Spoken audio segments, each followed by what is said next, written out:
Second chapter है अपना issue and redemption of debentures. पहला टॉपिक अपन डिस्कस करेंगे meaning of debentures. Debentures is written acknowledgement of डेब्ट issued by a company. Debenture is a document issued under the common seal of a company having terms of repayment of principal and payment of interest at a fixed rate on fixed date. देखो debenture जो होता है वो एक return acknowledgement होता है, ठीक है। रिटर्न एक्नॉलेजमेंट किस चीज का, कि अगर किसी कंपनी ने किसी बैंक से या किसी फाइनेंशियल इंस्टीट्यूशन से कोई डेब्ट लिया है, कोई लोन लिया है, तो लोन लेने के अगेंस्ट कंपनी एक रिटर्न एक्नॉलेजमेंट इशू करती है कि हाँ हमने आपसे लोन लिया है और उस लोन का पेमेंट हम कब करेंगे और उसका इंटरेस्ट हम कब पे करेंगे। तो ये सब terms and conditions company return करके लिख के जो है उस बैंक को या जिससे भी वो पैसा लेती है उसको देती है। तो ये जो रिटर्न एक्नॉलेजमेंट होता है इसे ही हम क्या बोलते हैं, डिवेंचर्स कहते हैं। जैसे कंपनी शेयर्स इशू करती है और शेयर्स इशू करने के बाद में उनसे कैपिटल लेती है और कैपिटल लेने के बाद में उनको एक रिटर्न डॉक्यूमेंट देती है जिससे ओनरशिप मिलती है उनको, शेयर होल्डर्स को, उसे हम शेयर्स कहते हैं। तो उसी तरह से कंपनी अगर किसी से भी कोई भी डेप्ट लेती है तो डेप्ट के बदले में एक्नॉलेजमेंट वो इशू करती है, उसे ही हम क्या कहते हैं, डिवेंचर कहते हैं। Debenture is a document issued under the common seal of company. Debenture जो होता है वो एक डॉक्यूमेंट होता है जिसे कंपनी इशू करती है अपनी कॉमन सील के according, having terms of repayment of principal amount. Principal amount जितने का उन्होंने लोन लिया है उस अमाउंट का उसके अंदर लिखा होता है कि कब पेमेंट करेंगे, and payment of interest at a fixed rate on fixed date. यानी कि जो हमने डेप्ट लिया है उस डेप्ट के ऊपर अपने को इंटरेस्ट भी पे करना होता है और एक फिक्स रेट से पे करना होता है और एक फिक्स टाइम पे करना होता है, ठीक है। तो ये सारी चीजें जिस डॉक्यूमेंट में लिखी होती है उसे हम डिवेंचर्स कहते हैं। अब मुझे फटाफट बताओ ये जो 3 लाइन्स मैंने आपको समझाई है ये आपको क्लियर है या नहीं है। अगर क्लियर है तो टाइप करो clear.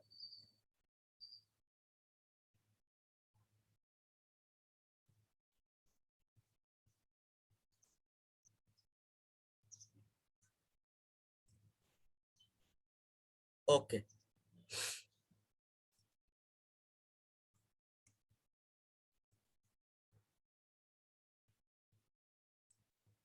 Now definitions of debentures according to Tom Ham. A debenture is a document given by company as evidence of a debt to the holder, usually arising out of a loan and most commonly secured by a charge. यानी कि एक document होता है debenture given by a company, एक company इसको issue करती है evidence के रूप में, प्रूफ के रूप में कि हाँ कंपनी ने डेप्ट लिया है, और ये किसको देता है, जिससे डेप्ट लिया है उसको इशू करते हैं, तो वो होता है होल्डर। और जिसको हम डेप्ट, जिससे हमने डेप्ट लिया है उसको हम ये रिटर्न डॉक्यूमेंट इशू करते हैं उसे हम बोलते हैं डिवेंचर होल्डर, ठीक है। तो to the holder usually arising out of a loan, जिससे हमने लोन लिया है, and commonly secured by a charged. क्या होता है, कोई भी लोन हम लेते हैं तो वो सिक्योर्ड रहता है, उसके अगेंस्ट हमने कोई ना कोई बिजनेस की असेट्स जो होती है वो सिक्योरिटी में रखनी होती है, ठीक है। तो डिवेंचर एक रिटर्न डॉक्यूमेंट होता है। अब यहाँ पर एक इंपॉर्टेंट बात आती है, जैसे शेयर्स के लिए आती है, कंपनी की आती है, कंपनी की डेफिनेशन अपन से पूछते हैं अकॉर्डिंग टू एक्ट। तो डिवेंचर्स की भी यहाँ पर एक डेफिनेशन है। Debenture includes debenture stock. Debenture stock का मतलब होता है कि स्मॉल अमाउंट के डिवेंचर्स को अगर हम ग्रुप कर लें तो वो स्टॉक बन जाता है, ठीक है। तो डिवेंचर के अंदर डिवेंचर स्टॉक इंक्लूड होता है, बॉन्ड्स भी इंक्लूड होते हैं, and any other instrument of the company evidencing a डेप्ट। मतलब कोई भी ऐसा इंस्ट्रूमेंट जो कंपनी ने इशू किया हो जिससे ये पता चल सके कि कंपनी ने लोन कितने का लिया है और कब उसका पेमेंट करेंगे और कब उसका इंटरेस्ट रेट पे करेंगे, तो वो रिटर्न डॉक्यूमेंट जो होता है उसे हम डिवेंचर कहते हैं। whether constituting a charge on the assets of company or the not। इसका मतलब होता है कि आपने उस लोन के अगेंस्ट कोई असेट्स एज ए सिक्योरिटी रखी है या नहीं रखी है, इससे कोई फर्क नहीं पड़ता, बट आपने कोई भी अगर डिवेंचर स्टॉक इशू किया है, बॉन्ड्स इशू किए हैं, तो उन सबको हम डिवेंचर्स कहते हैं। अब यहाँ पर एक मेन डिफरेंस भी आता है बॉन्ड और डिवेंचर के बारे में। तो अपन बॉन्ड के बारे में पढ़ते हैं पहले। तो bond is also an instrument of acknowledgement of डेप्ट। अगर किसी कंपनी ने किसी भी फाइनेंशियल इंस्टीट्यूशन से या बैंक से अगर कोई लोन लिया है, तो लोन के अगेंस्ट भी क्या होता है कि रिटर्न डॉक्यूमेंट जो हम इशू करके देते हैं वो भी एक तरह का बॉन्ड ही होता है। तो traditionally the government issued bonds, but these days bonds are also being issued by semi government and non governmental organizations। Bond क्या होता था पहले, ट्रेडिशनली गवर्नमेंट ही इशू करती थी। गवर्नमेंट किसी भी कंपनी से, बैंक से अगर लोन लेती थी, पैसा उधार लेती थी, तो बॉन्ड्स इशू करती थी, ठीक है। बट क्या होता है कि नाउ डेज में सेमी गवर्नमेंट कंपनीज है, नॉन गवर्नमेंट कंपनीज है, वो भी क्या करती है, बॉन्ड्स इशू करती है। The term debentures and bonds are now being used interchangeably, मतलब एक दूसरे के जगह पर ये यूज होते हैं। डिवेंचर्स और बॉन्ड्स एक जैसे ही होते हैं मोस्टली, बट एक मेन डिफरेंस होता है, और ये मेन डिफरेंस जो है ना इंपॉर्टेंट है, इसको आप अच्छे से अंडरलाइन कर लीजिएगा, क्योंकि ये एग्जाम में पूछने लायक बात है। What is the main difference between debentures and bonds? तो देखो क्या डिफरेंस है। The main difference between debentures and bond is that debentures have fixed rate of interest, यानी डिवेंचर्स के ऊपर रेट ऑफ इंटरेस्ट फिक्स रहती है। जैसे अपन ने प्रेफरेंस शेयर्स को पढ़ा था, प्रेफरेंस शेयर्स के जो नेम होता है उसके आगे उसकी डिविडेंड रेट लिखी होती है 12% प्रेफरेंस शेयर्स, क्योंकि उनको एक प्रेफरेंशियल राइट होता है, ठीक है। तो जिस तरह से प्रेफरेंस शेयर के नाम के आगे उनका रेट ऑफ डिविडेंड लिखा होता है, उसी तरह डिवेंचर्स के नाम के आगे भी जो है उनकी इंटरेस्ट रेट लिखी होती है। इट मीन्स ये है कि इनकी जो इंटरेस्ट रेट है वो पहले से फिक्स होती है। At the time of issue of debentures rate of interest fixed होती है, but bonds are not have fixed rate of interest, यानी बॉन्ड्स के ऊपर जो है इनकी कोई इंटरेस्ट रेट फिक्स नहीं होती है। आई थिंक आपको ये मेन डिफरेंस समझ में आ गया होगा। अगर आपको समझ में आ गया है तो टाइप कीजिए yes.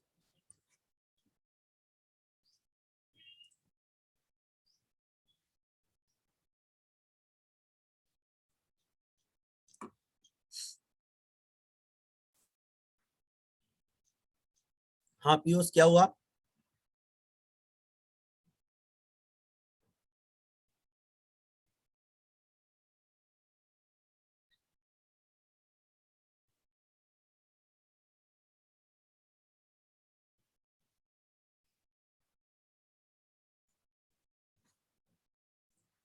Okay, main difference, difference दोनों में ये होता है। अच्छा, दोनों कौन इशू करता है? बॉन्ड्स और डिबेंचर्स दोनों कौन इशू करता है? गवर्नमेंट भी करती है, सेमी गवर्नमेंट भी करती है, ऑर्गेनाइजेशंस और नॉन गवर्नमेंटल ऑर्गेनाइजेशंस भी इशू करते हैं, दोनों इशू करते हैं। क्यों इशू करते हैं? प्रूफ फॉर द डेप्ट टेकिंग फ्रॉम द कंपनी, मतलब कंपनी ने अगर कोई डेप्ट लिया है, उधार लिया है पैसा, उसके एविडेंस के रूप में हम इनको इशू करते हैं। अब दोनों ही इशू कर रहे हैं तो डिफरेंस तो होगा ना कुछ ना कुछ। तो डिफरेंस ये है कि डिवेंचर्स की तो रेट ऑफ इंटरेस्ट फिक्स रहती है कि कितना परसेंट इंटरेस्ट हम पे करेंगे। जिससे भी हमने पैसा उधार लिया है उसको हम डिवेंचर्स इशू करके दे रहे हैं, तो उसकी रेट ऑफ इंटरेस्ट पहले से फिक्स रहती है। और बॉन्ड्स की rate of interest according to market conditions होती है, उसको हम पहले से फिक्स नहीं करते हैं। यानी कि गवर्नमेंट या कोई भी इंस्टीट्यूशन जो भी इनको इशू करता है वो रेट ऑफ इंटरेस्ट बाद में डिसाइड करता है, पहले डिसाइड नहीं करता। फिक्स नहीं होती इनके ऊपर रेट, चेंज होती रहती है। गवर्नमेंट के रेट्स के अकॉर्डिंग इनकी रेट चेंज होती रहती है। तो ये दोनों में मेन डिफरेंस है। डिवेंचर्स की रेट ऑफ इंटरेस्ट फिक्स रहती है और बॉन्ड्स की फिक्स नहीं रहती है। इसके बाद में है फीचर्स, कैरेक्टरिस्टिक्स ऑफ डिवेंचर्स, यानी कि डिवेंचर्स की क्या फीचर्स हो सकते हैं। तो फर्स्ट फीचर अपन यहाँ पर देखते हैं, डिवेंचर इज अ डॉक्यूमेंट और सर्टिफिकेट विच एक्नॉलेज द डेप्ट ऑफ कंपनी। मतलब एक रिटर्न डॉक्यूमेंट होता है, एक सर्टिफिकेट होता है जो किस चीज को एक्नॉलेज करता है कि जो कंपनी ने किसी से लोन लिया है, डेप्ट लिया है, उसको एक्नॉलेज करता है, उसका प्रूफ होता है। Debentures has mode and period of repayment of principal. Debentures का जो पेमेंट करने का भी एक मोड होता है, किस तरह से अपन इसका पेमेंट कर सकते हैं और किस तरह से इसका रीपेमेंट हम करते हैं, जिसको हम रिडेम्पशन बोलते हैं, वो भी आगे चलकर अपन डिस्कस करेंगे। तो debenture has mode and period of repayment of principal. Rate of interest on the debentures is fixed and interest is paid at regular interval. ये इसकी कैरेक्टरिस्टिक्स है कि डिवेंचर्स की जो रेट ऑफ इंटरेस्ट होती है वो फिक्स रहती है और इसको टाइम टू टाइम इसका पेमेंट किया जाता है। Debenture holders do not have voting rights. जिस तरह से, अच्छा मुझे एक चीज बताओ, कोई कंपनी दो तरह के शेयर्स इशू करती है, प्रेफरेंस शेयर्स और इक्विटी शेयर्स, तो किस तरह के शेयर्स को वोटिंग राइट्स होती है कंपनी में? कमेंट बॉक्स में बताइए मुझे, ऐसे कौन से शेयर्स कंपनी इशू करती है जिनके ऊपर उनके शेयर होल्डर्स को वोटिंग राइट्स होती है? कौन से शेयर्स को होती है? उन शेयर्स का नाम लिख के बताइए, किन शेयर होल्डर्स को वोटिंग पावर होती है एक कंपनी में?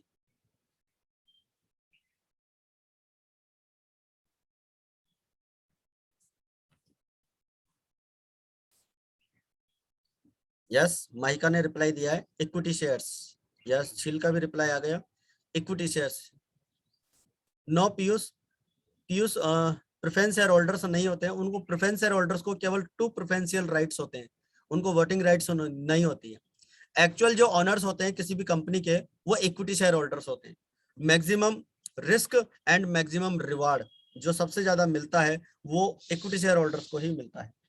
ठीक है, तो voting powers equity share holders को होती है, डिवेंचर होल्डर्स को भी वोटिंग पावर्स नहीं होती है। It is considered long term borrowings of the company, यानी डिवेंचर्स जो होते हैं वो लॉन्ग टर्म बोरिंग्स के लिए इशू होते हैं, यानी लॉन्ग टर्म के लिए हम पैसा उधार लेते हैं, उसके लिए हम इनको इशू करते हैं। डिवेंचर्स में B secured by charge on the assets of the company, यानी डिवेंचर्स जब हम इशू करते हैं तो इनको सिक्योर करने के लिए हम बिजनेस की कोई भी असेट्स जो है एज ए सिक्योरिटी रख सकते हैं। तो ये हमारी कैरेक्टरिस्टिक्स यहाँ पर कंप्लीट होती है।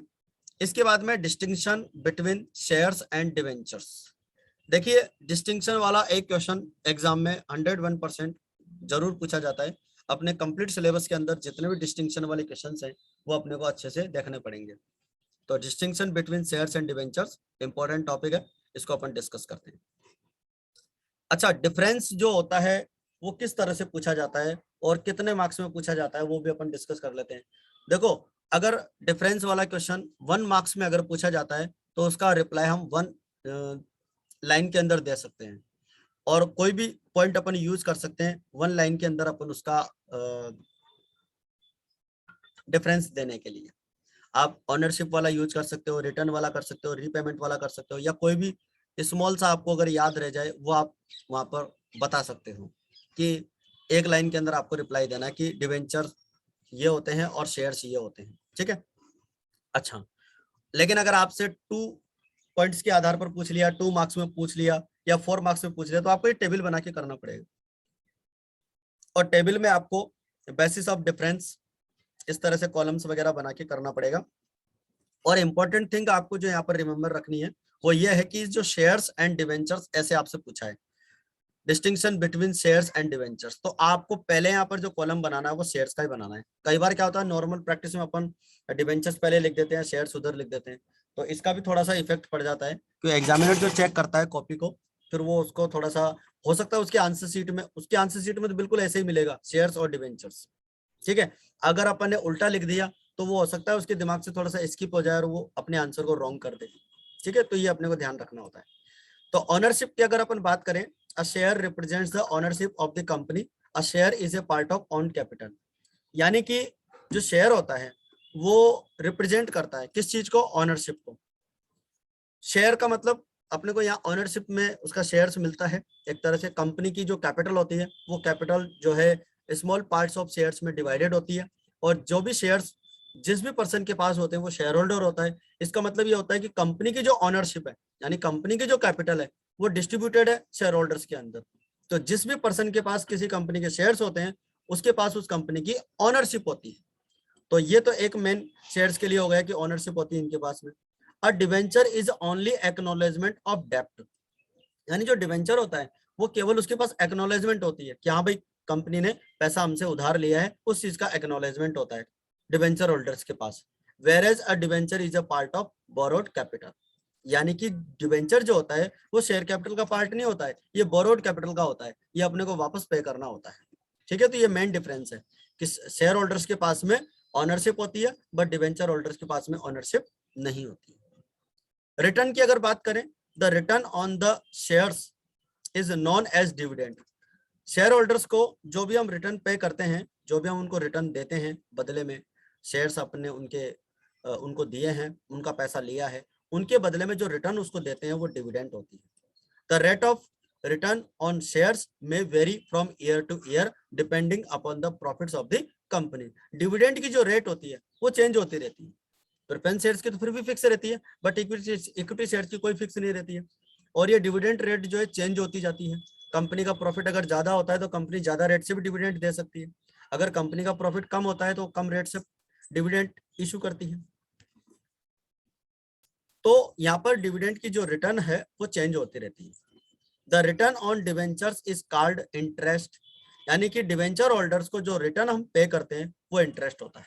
और rate of interest on debentures is prefixed, यानी जो भी हम बैंक से लोन वगैरह भी लेते हैं तो उसका रेट ऑफ इंटरेस्ट क्या होता है, फिक्स ही रहता है, चेंज थोड़ी होता है बार बार। तो वही चीज है, डिवेंचर्स का रेट ऑफ इंटरेस्ट फिक्स रहता है। तो मुझे फटाफट बताओ ये दोनों पॉइंट आपको अच्छे से समझ में आ गई क्या, इसमें कोई डाउट हो तो बताइए।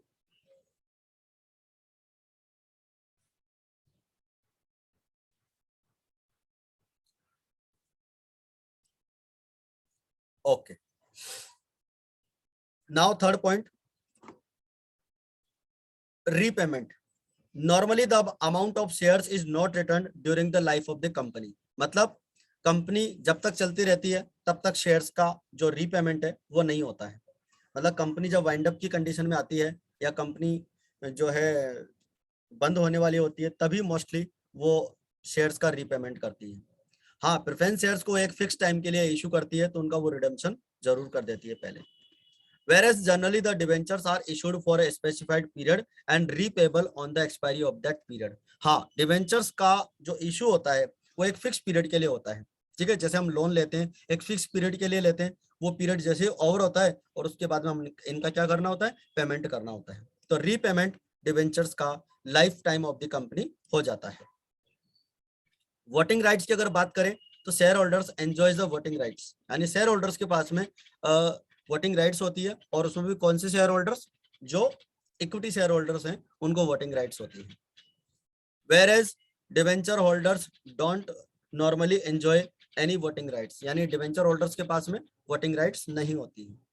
सिक्योरिटी की अगर बात करें, shares are not secured by any charge, यानी जो शेयर्स होते हैं उनके अगेंस्ट अपने को कोई भी सिक्योरिटी, कोई भी असेट सिक्योरिटी में नहीं रखनी होती है, जमानत के रूप में नहीं रखनी होती है। बट डिवेंचर्स के लिए अपने को ऐसा करना पड़ता है। The debentures are generally secured and carried a fixed और floating charge over the assets of the company. Fixed और फ्लोटिंग का मतलब होता है, फिक्स्ड का मतलब होता है कि कोई भी असेट जो है उसकी वैल्यू फिक्स्ड है, उस असेट्स को हम एज ए सिक्योरिटी रख सकते हैं। फ्लोटिंग चार्ज का मतलब होता है कि उस असेट्स की वैल्यू चेंज होती रहती है, ऐसी असेट्स को भी हम वहां पर एज ए सिक्योरिटी रख सकते हैं। तो सिक्योरिटी के पर्पज से अपन यहाँ पर डिफरेंस बता सकते हैं कि shares are not secured but debentures are secured.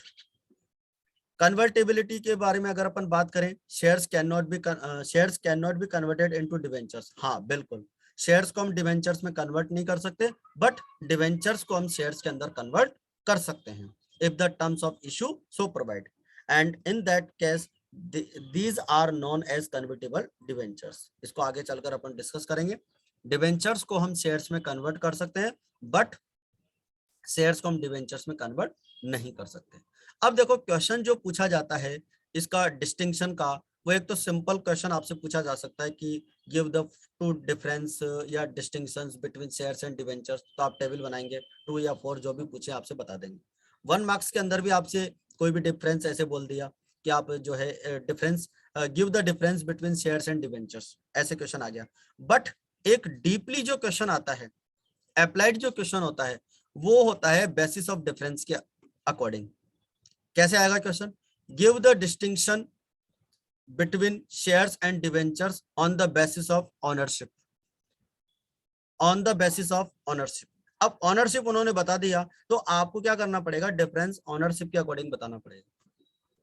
हो सकता है उस रीपेमेंट के अकॉर्डिंग पूछ ले आपसे, give the distinction between shares and debentures on the basis of repayment. तो इस तरह से भी क्वेश्चन डिफरेंस का 1 मार्क्स में या 2 मार्क्स में अपन से पूछ ले, तो ये भी अपने को डिफरेंसेस की जो बेसिस है ये भी अच्छे से लर्न करने रहेंगे।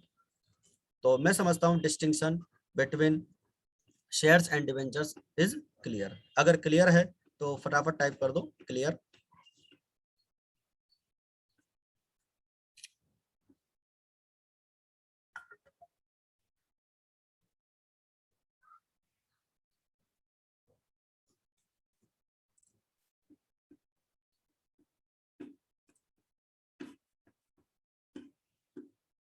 ओके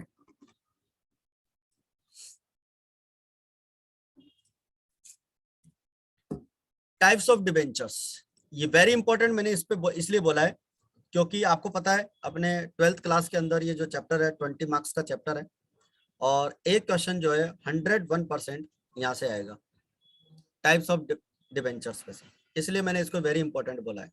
तो जितने भी टाइप्स हैं वो आपको अच्छे से लर्न करने, क्योंकि इस पे आपसे क्वेश्चन 101% पूछा जाएगा। सॉरी, तो डिस्कस करते हैं।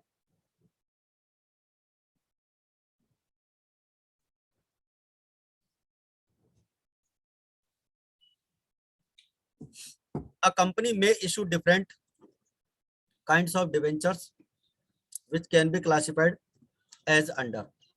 तो फर्स्ट बेसिस है on the basis of security. On the basis of security debentures are categorized in 2 categories. First one is secured debentures.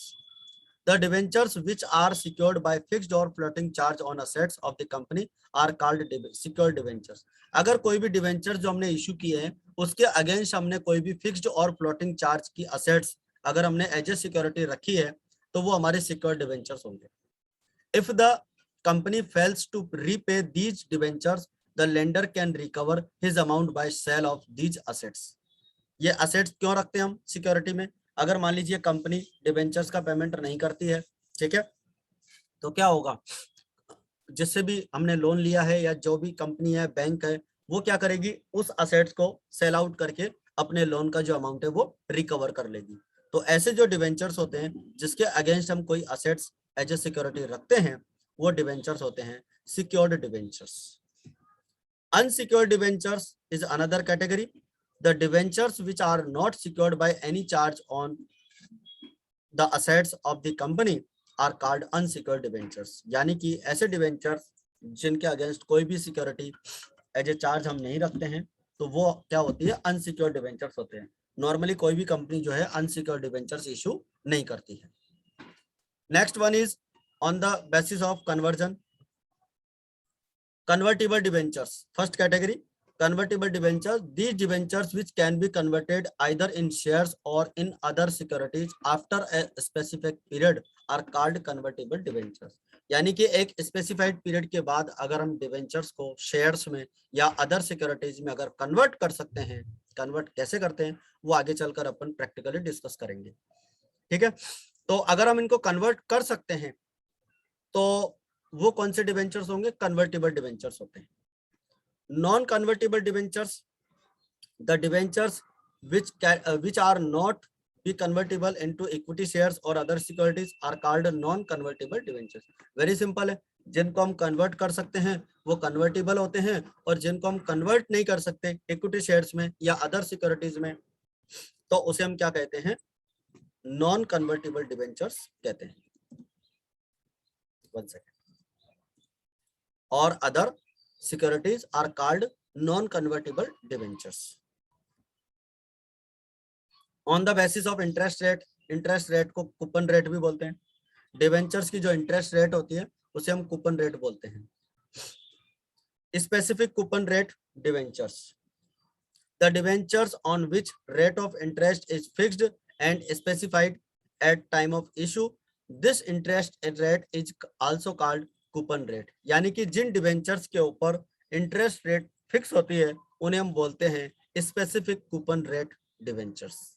और ये जो कूपन रेट होती है ये eight the time of issue of debentures हम क्या करते हैं, इसको फिक्स कर लेते हैं, कंपनी फिक्स कर लेती है। तो these debentures are called specific coupon rate debentures. Next one is zero coupon rate debentures. These debentures are issued without any rate of interest. यानी कि ये जो डिवेंचर्स होते हैं इनको हम क्या करते हैं, विदाउट रेट ऑफ इंटरेस्ट इनको इशू करते हैं, यानी इनके ऊपर कोई इंटरेस्ट हम पे नहीं करते। बट फिर क्या करते हैं, to compensate the investors this debentures are issued at heavy discount. यानी कि जैसे डिस्काउंट पे हम इनको इशू कर देते हैं। जैसे मान लीजिए 100 रुपीज का डिवेंचर है, उसको हम उनको 80 रुपीज में दे देते हैं, तो उससे क्या होता है 20 रुपीज का उनको बेनिफिट हो जाता है। बाद में उसके ऊपर हम क्या करते हैं, इंटरेस्ट पे नहीं करते हैं।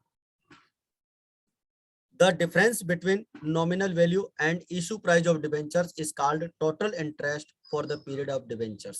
ठीक है, तो कोई भी डिवेंचर अगर 100 रुपीज का है, उसको अगर हम लेस वैल्यू पर इशू करते हैं, 90 पे इशू करते हैं, 80 पे इशू करते हैं, तो जो डिफरेंस अमाउंट है वो एक तरह से क्या होता है, इंटरेस्ट ही होता है, जो उनको eight the time of issue हम क्या करते हैं, एक तरह से पे कर देते हैं, बाद में हम उनको इंटरेस्ट पे नहीं करते। तो ये थर्ड कैटेगरी थी हमारी, on the basis of interest rate coupon rate. Fourth category, on the basis of registration. Registered debentures, the debentures which are registered in the records of company in the name of its holder। अगर कोई भी जो debenture holders हैं उनका record company के पास रखा हुआ है, लिखा हुआ है, तो वो रजिस्टर्ड डिवेंचर्स होते हैं। और रजिस्टर्ड डिवेंचर्स को आप यहाँ पर जो है इंपॉर्टेंट यूज कर लेना, इंपॉर्टेंट यहाँ पर टिक कर लेना। इंपॉर्टेंट इसलिए बोल रहा हूँ क्योंकि ये बोर्ड के एग्जाम में पूछा हुआ है कि give the categorise the debentures on the basis of registration, इस तरह से क्वेश्चन आया हुआ था। तो रजिस्टर्ड डिवेंचर्स और बियरर डिवेंचर्स होते हैं। Then debentures are which are registered in the records of the company in the name of its holders. यानी जिन डिवेंचर होल्डर्स के नेम, एड्रेस, इंफॉर्मेशन कंपनी के रिकॉर्ड में अगर है तो वो रजिस्टर्ड डिवेंचर्स होते हैं। The principal amount and interest is paid to the registered debenture holders by the company।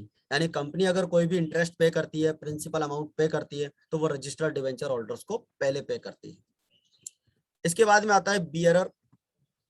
Bearer debentures, the debentures which are not registered in the record of the company in the name of its holder. यानी जिन debenture holders का नाम record company के record में नहीं है, उसको record नहीं कर रखा है, तो वो बियरर डिवेंचर्स होते हैं। On the date of interest payment is made to holder who produces the coupon attached to the debentures. क्या होता है कि जो डिवेंचर्स कंपनी इशू करती है, जिनका कोई भी इंफॉर्मेशन कंपनी ने रिकॉर्ड करके नहीं रख रखी है, तो उनको क्या करती है, इंटरेस्ट कैसे पे करती है, जो डिवेंचर्स इशू होते हैं उस डिवेंचर्स के साथ में वो इंटरेस्ट रेट के लिए कूपन्स अटैच कर देते हैं, या कोई भी ऐसा डॉक्यूमेंट उसके साथ अटैच कर देते हैं जिसको वो डिवेंचर होल्डर्स कंपनी में प्रोड्यूस करते हैं और अपना इंटरेस्ट ले लेते हैं। ठीक है, तो कूपन्स बोलते हैं उनको, डॉक्यूमेंट्स को, जो डिवेंचर्स के साथ अटैच्ड होते हैं eight the time of issue. तो जिन डिवेंचर होल्डर्स के इंफॉर्मेशन कंपनी ने रिकॉर्ड करके नहीं रखी है, वो डिवेंचर होल्डर्स जब भी कंपनी में आएंगे वो कूपन्स प्रेजेंट करेंगे और अपना इंटरेस्ट लेके चले जाएंगे। तो इसे हम बोलते हैं bearer debentures. Next topic is issue of debentures. अच्छा, मुझे एक चीज बताओ, ये जो टॉपिक मैंने आपको डिस्कस किया है यहाँ तक, आपको कोई दिक्कत यहाँ तक?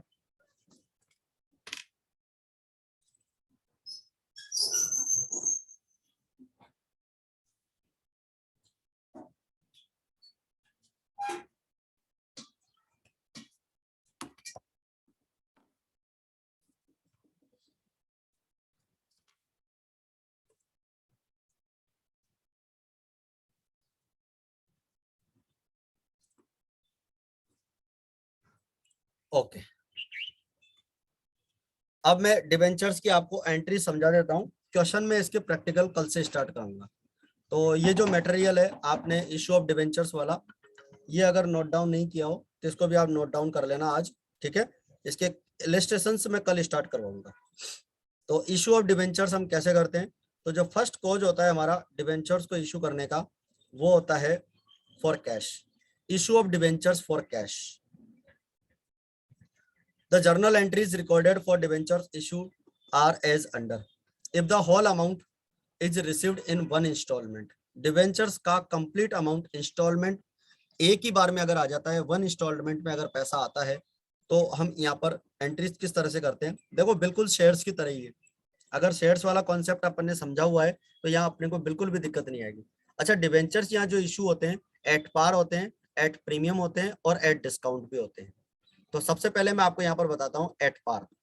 तो एट पार की एंट्री होगी bank account debit to debentures application and allotment account. Shares issue करते हैं तो shares application and allotment use करते हैं, और डिवेंचर्स अगर इशू करेंगे तो debentures application and allotment use करेंगे on the receipt of application money. और डिवेंचर्स को हम अलॉट करेंगे या एप्लीकेशन मनी को ट्रांसफर करेंगे, तो हमारी नेक्स्ट एंट्री बन जाएगी debentures application and allotment account debit to debentures account. ठीक है, हम वहां पर शेयर कैपिटल लिखते थे, यहाँ पर हम डिवेंचर्स अकाउंट लिखेंगे। ठीक है, और इसका नरेशन हो जाएगा for debentures application money transferred या डिवेंचर्स अलॉटेड। तो ये दो एंट्री अपने को करनी रहेगी जब हम डिवेंचर्स को एट पार इशू करते हैं। एट पार का मतलब होता है 100 रुपीज का डिवेंचर्स 100 रुपीज में इशू करना। इसके बाद में at premium on the receipt of application money. अगर प्रीमियम पर अपन करते हैं तो पहली एंट्री में कोई डिफरेंस नहीं है, सेम आएगा, बस नरेशन चेंज हो जाएगा। On the receipt of application money, on the receipt of application money bank account debit to debentures application and allotment account. तो ये फर्स्ट एंट्री है। अच्छा, नरेशन में हम यहाँ लिख देंगे application money received including premium. और जब इसको ट्रांसफर करेंगे on allotment of debentures, debentures application and allotment account debit to debentures account to security premium account. ठीक है, तो ये हमारी सिक्योरिटी प्रीमियम यहाँ पर क्रेडिट हो जाएगा। तो बताओ मुझे फटाफट, ये प्रीमियम वाली एंट्री आपको और एट पार वाली एंट्री क्लियर है क्या? ज्यादा कोई डिफरेंस इसमें बिल्कुल भी नहीं है।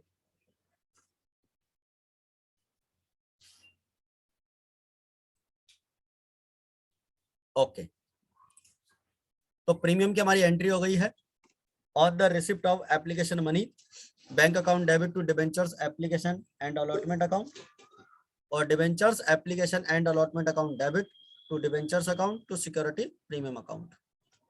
अब बात करते हैं डिस्काउंट की। डिवेंचर्स को हम डिस्काउंट पे भी इशू कर सकते हैं, और डिस्काउंट पे अगर इशू करते हैं तो पहली एंट्री सेम है on receipt of application money bank account debit to debentures application and allotment account, और डिस्काउंट के लिए हम यहाँ पर एक अनदर अकाउंट यूज करते हैं discount on issue of debentures account. इसको हम डेबिट करेंगे ऑन अलॉटमेंट ऑफ डिवेंचर्स। अगर वन इंस्टॉलमेंट में पेमेंट रिसीव्ड होता है तो हम डिवेंचर्स का इशू एट पार करें, एट प्रीमियम करें, एट डिस्काउंट करें, दो एंट्रीज अपने को करनी रहेंगी। First entry application money received करने के लिए और सेकेंड एंट्री उसको ट्रांसफर करने के लिए। तो debentures application and allotment account debit, discount account debit to debentures account. Discount का मतलब होता है कि 100 रुपीज का डिवेंचर हम 80 में इशू करेंगे या 90 में इशू करेंगे, तो वो डिवेंचर्स डिस्काउंट पे इशू होते हैं। इसके बाद में इंस्टॉलमेंट में अगर अमाउंट रिसीव्ड करते हैं तो देखो इंस्टॉलमेंट बिल्कुल वैसी की वैसी बन जाएगी। 8 एंट्रीज जो अपन बनाते आए हैं एप्लीकेशन से लेकर फाइनल कॉल तक की, वो सारी एंट्रीज यहाँ पर बन जाएगी। If the debentures amount is received in instalments, receipt of application, दो एप्लीकेशन की एंट्री हो जाएगी। तो यहाँ पर हम केवल bank account debit to debenture application account use करेंगे, एप्लीकेशन एंड अलॉटमेंट यूज नहीं करेंगे। For transfer of application money debentures application account debit to debentures account. ठीक है, और अलॉटमेंट मनी ड्यू करने की 3 कंडीशन हो सकती है। देखो तीनों कंडीशन मैंने आपके सामने लिख दी है। अलॉटमेंट एट पार हो सकता है, अलॉटमेंट ड्यू करने की एंट्री। अलॉटमेंट एट प्रीमियम हो सकता है, तो ये प्रीमियम पे अलॉटमेंट ड्यू करने की एंट्री। अलॉटमेंट डिस्काउंट पे हो सकता है, तो डिस्काउंट पे अलॉटमेंट ड्यू करने की एंट्री।